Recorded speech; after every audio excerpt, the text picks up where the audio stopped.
मेरे साथ बहुत सीनियर योगेश चुंदगर साहब हैं गुजरात से। और हम सब लोग जब इनसे बात करते हैं तो हम लोग बहुत सीखते भी हैं। बहुत सीनियर, सीजन, दुनिया देखे हैं, अनुभवी हैं।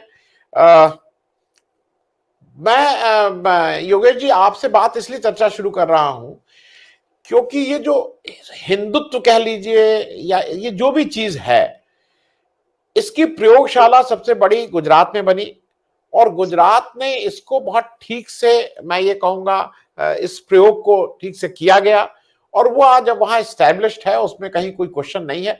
जहां तक चुनाव का गणित है, इसकी एक छोटी प्रयोगशाला कर्नाटक में बनाने की कोशिश भी हो रही है। कर्नाटक में प्रज्ञा ठाकुर जी जाती हैं तो वो कहती हैं चाकू तेज करो। अमित शाह साहब जाते हैं तो वो अपना एक हिंदुत्व की बात करते रहते हैं।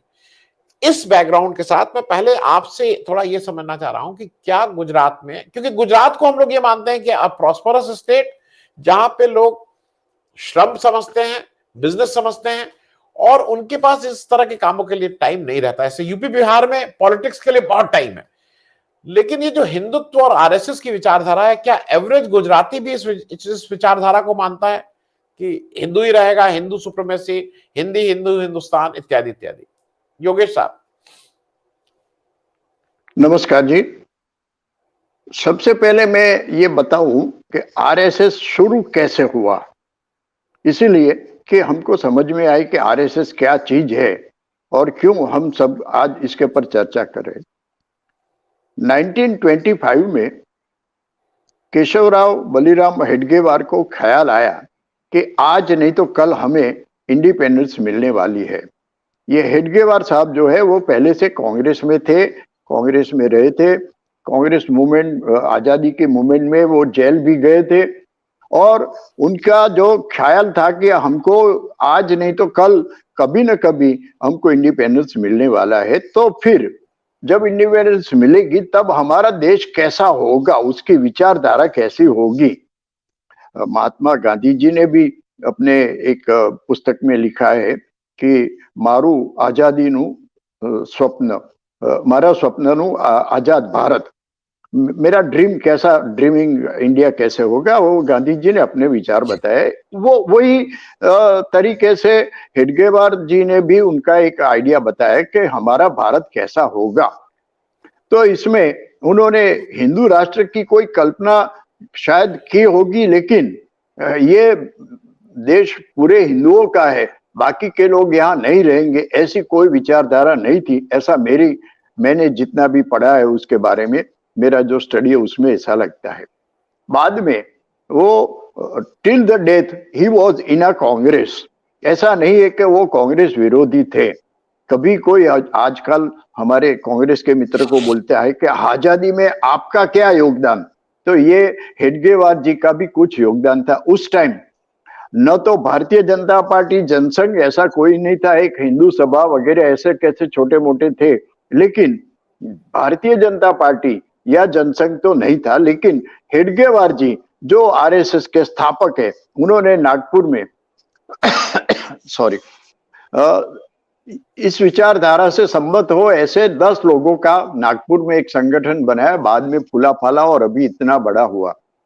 तो ये आरएसएस की मूल स्थापना कैसे हुई, क्यों हुई? उसके बाद आजादी के बाद तो हेडगेवार जी नहीं थे, गुरुजी गोलवेलकर आए, दूसरे आए, तीसरे आए, ऐसा करके सरसंघ संचालक आए। उन्होंने अपना आरएसएस का विस्तार किया, कहीं शाखाएं लगी, कहीं बौद्धिक वर्ग हुए, वगैरह वगैरह है। ये आरएसएस का मूल ढांचा क्या है वो समझने के लिए मैंने इतना टाइम लिया। अच्छा, अभी आज की बात करूं तो जब भी जनसंघ या तो भारतीय जनता पार्टी, वो आरएसएस की एक ब्रांच है, पॉलिटिकल ब्रांच, उनकी दूसरी ब्रांच है, ये विद्यार्थी ब्रांच है, किसान ब्रांच है, वगैरह वगैरह, लेकिन ये जनसंघ और बाद में भारतीय जनता पार्टी उनकी पॉलिटिकल ब्रांच है। तो भारतीय जनता पार्टी में आज जितने भी बड़े बड़े नेता है वो आरएसएस में होके आए हैं। वो आरएसएस में प्रचारक थे, यानी कि पूरा लाइफ उन्होंने आरएसएस के लिए दिया। और आरएसएस बोलता है हमने जो लाइफ दिया है वो पूरे देश के लिए, राष्ट्र के लिए है। आप वाजपेयी जी की बात करो, अडवाणी जी की बात करो, मुरली मनोहर जोशी, बड़े बड़े जो नेता थे वो सब आरएसएस से आए। बाद में जब भारतीय जनता पार्टी अपने जो काम कर रही थी उसमें आरएसएस में से कोई प्रचारक को भारतीय जनता पार्टी में भेजा जाता था। और ऐसे हमारे गुजरात में पहले संजय जोशी आए, बाद में अभी आज माननीय वड़ा प्रधान श्री नरेंद्र मोदी है, वो भी आरएसएस में से आए। तो हमारे पास आज जो भारतीय जनता पार्टी है वो आरएसएस के लोग ही चला रहे हैं, मूल उनका आरएसएस का है। तो आरएसएस की विचारधारा वो कबूल करे या न करे वो तो उन लोगों में आ जाती है। और भारत को हिंदू राष्ट्र बनाने का मन में शायद बहुत डीप में कहीं अंतर में ख्याल होगा, लेकिन ऐसा कभी नहीं सोचा है कि सिर्फ हिंदू ही भारत में रहेंगे, सब लोग रहेंगे। और माननीय नरेंद्र जी तो बोलते हैं कि ये पूरा जगत हमारा पूरा जगत हमारे साथ है। तो ये जो नरेंद्र जी बोलते हैं शायद वो बोलने के लिए बोलते हैं या तो उनके विचारधारा में उनके मन में है, लेकिन यहाँ पर आरएसएस के पास एक ऐसे लोग थे कि जो मांझे हुए बोले हम, तो वो कितने साल तक आरएसएस में रहे, उन्होंने उनका न तो फैमिली है न तो उनका बैकग्राउंड और कुछ है। और मैं कई प्रचारकों से मिला हूं, उनके पास उनका बैंक अकाउंट भी नहीं होता है जो आरएसएस में रहते हैं। हमारे अहमदाबाद में तो एक हेडगेवार भवन है, वहां पर वो लोग रहते हैं, खाने पीने की व्यवस्था वहां पर हो जाती है। या तो कभी कभी ऐसा होता है कि ये जो आरएसएस के प्रचारक है, हमारे जैसे कई उनके शुभेच्छक है, उनके घर आके खाना खाते थे, हमारे साथ बैठते थे, बात करते थे, मैं भी उनमें से एक हूं। लेकिन आज जो आरएसएस भारतीय जनता पार्टी का संचालन कर रहा है उससे मैं सम्मत नहीं हूं।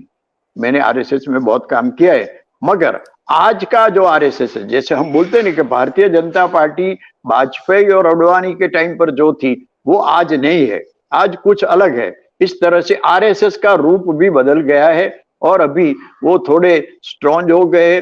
कहीं ना कहीं वो हिंदू सनातन हिंदू धर्म का राष्ट्र ये बने और यहाँ दूसरे लोग जो है उनको यहाँ स्थान नहीं हो, ऐसा तो नहीं बोलते, लेकिन वो लोग शांत रहे, वो लोग आगे ना आए। और हम देख सकते हैं कि भारतीय जनता पार्टी में गुजरात में 27 इयर्स का शासन है, उसमें एक भी मुस्लिम कैंडिडेट धारासभ्य के लिए नहीं रहा।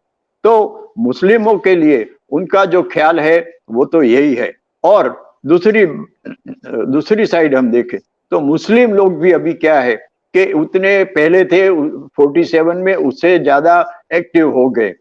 भारत का विभाजन हुआ, हिंदुस्तान पाकिस्तान बना, बांग्लादेश बना, बाद में भी इतना करने के बाद भी ये हिंदू मुस्लिम का जो डिफरेंस है वो दूर नहीं हुआ। मुस्लिम भी इतने आतंकवादी, आप कोई भी आतंकवादी का नाम दो तो वो मुस्लिम निकलेगा, या तो कोई बड़ा कोई ऐसा हादसा होता है उसमें भी मुस्लिम निकलता है। ये जो बात है वो हिंदू लोगों को खटकती है। और मैं बताऊं कि गुजरात, आपने बोला कि आरएसएस की लेबोरेटरी है, तो गुजरात में हर एक आदमी आरएसएस के साथ है ऐसा नहीं है। यहाँ जितनी भी शाखाएं लगती है या तो आरएसएस के जितने भी प्रोग्राम होते हैं उसमें सब लोग नहीं जाते हैं, बहुत चुने गुने लोग जाते हैं। तो पूरा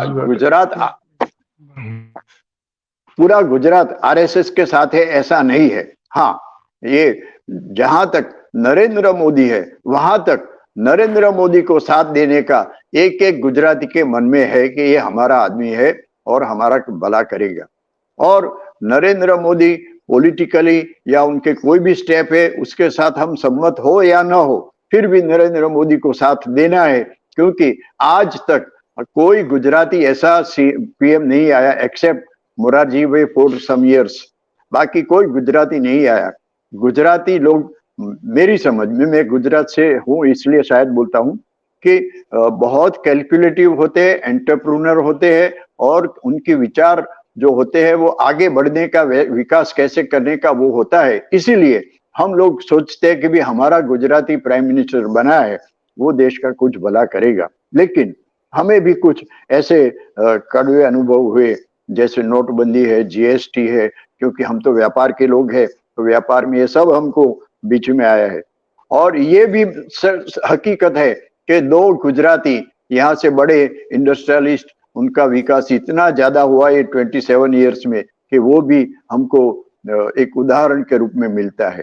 तो आरएसएस का जो रोल है वो, क्योंकि आरएसएस के लोग ही भारतीय जनता पार्टी में आए हैं, आरएसएस में मंजे हुए, उनका एक्सपीरियंस जो है, उसका बैकग्राउंड है, वो आरएसएस का है।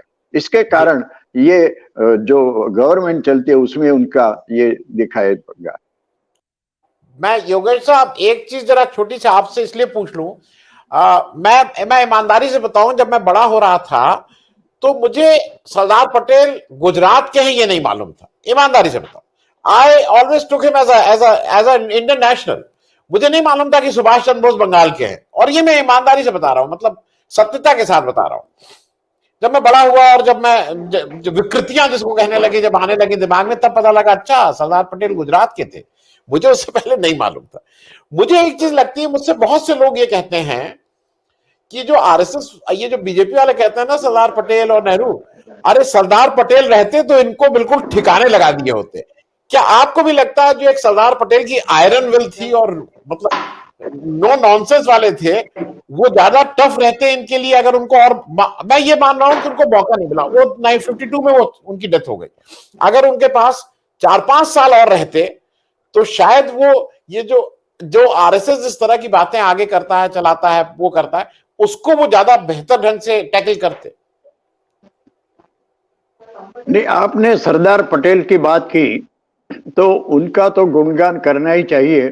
पूरे भारत को एक किया, जिसने ये भारत को एक किया वो सरदार पटेल ही थे। कितने छोटे छोटे राज्य थे, कहीं स्टेट थे, कहीं मुस्लिम स्टेट थे, कहीं हिंदू स्टेट थे, वो सबको इकट्ठा किया और वो सरदार पटेल की विजन थी, सरदार पटेल का वो आप बोलो जो करिश्मा था।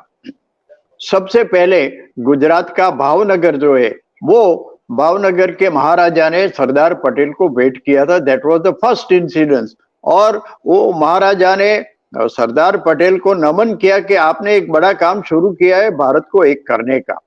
ये अभी आज जो बात हो रही है भारत जोड़ो की, भारत को एक करने की, वो जो करिश्मा है वो सरदार पटेल में जो था वो नहीं है।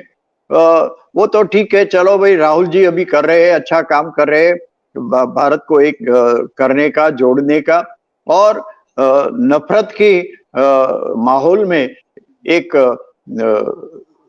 मोहब्बत की दुकान खोलना, वो उनका जो वर्डिंग है वो मुझे पसंद आया। लेकिन how far it is implemented is a question.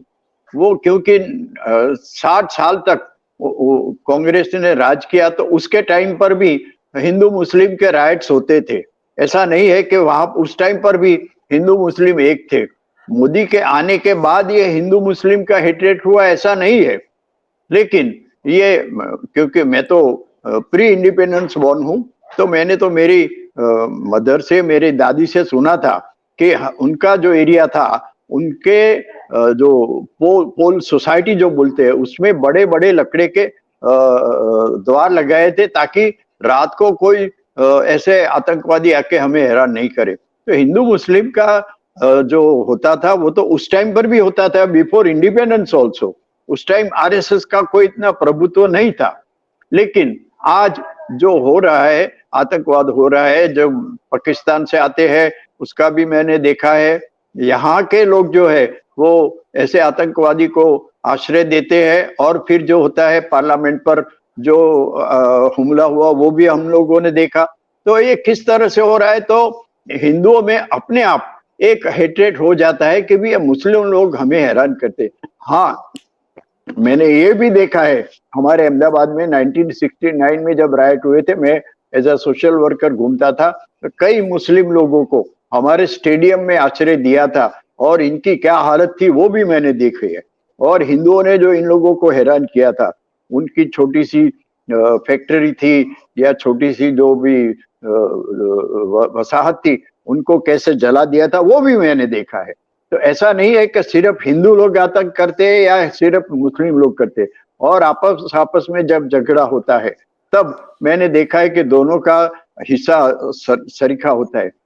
Babri मस्जिद के बाद भी हमारे गुजरात में हुए थे राइट, तो उसमें भी मैंने देखा था कि सिर्फ हिंदुओं का या सिर्फ मुस्लिमों का आतंक नहीं था, दोनों का सरीखा था।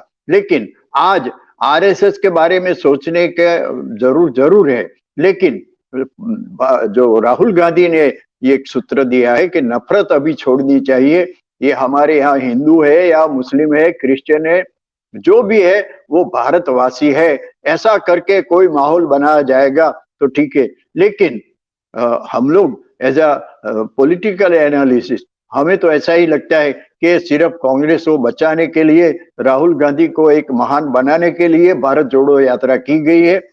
फिर भी उसका रिजल्ट अगर ये आता है कि नफरत कम हो और मोहब्बत एक दूसरे भारतवासी में हो, तो मुझे लगता है इसका परिणाम अच्छा आएगा। और आरएसएस की बात आप छोड़ो, आरएसएस, क्योंकि हमारे एक मित्र ने बताया कि आरएसएस ने या तो इन लोगों ने, भाजपावादी ने हमारे आजादी के आंदोलन में कोई भाग नहीं लिया। मैं तो सच्ची बोलता हूं कि हेडगेवार कांग्रेसी थे, मरते दम तक कांग्रेसी थे, वो भी जेल में गए थे। और कई ऐसे लोगों को मैंने देखा है कि उन्होंने भी आजादी के आंदोलन में कुछ न कुछ काम किया था। इन लोगों ने कुछ नहीं किया ऐसा बोलना ठीक नहीं है। हाँ, इतिहास है, इतिहास में ये सब कुछ बातें आती है। तो राहुल जी ने अब जो ये शुरू किया है, ये आंदोलन पूरे देश का आंदोलन बन जाए और भारत एक हो और महान राष्ट्र हो, ऐसी मेरी अपेक्षा है। ठीक है।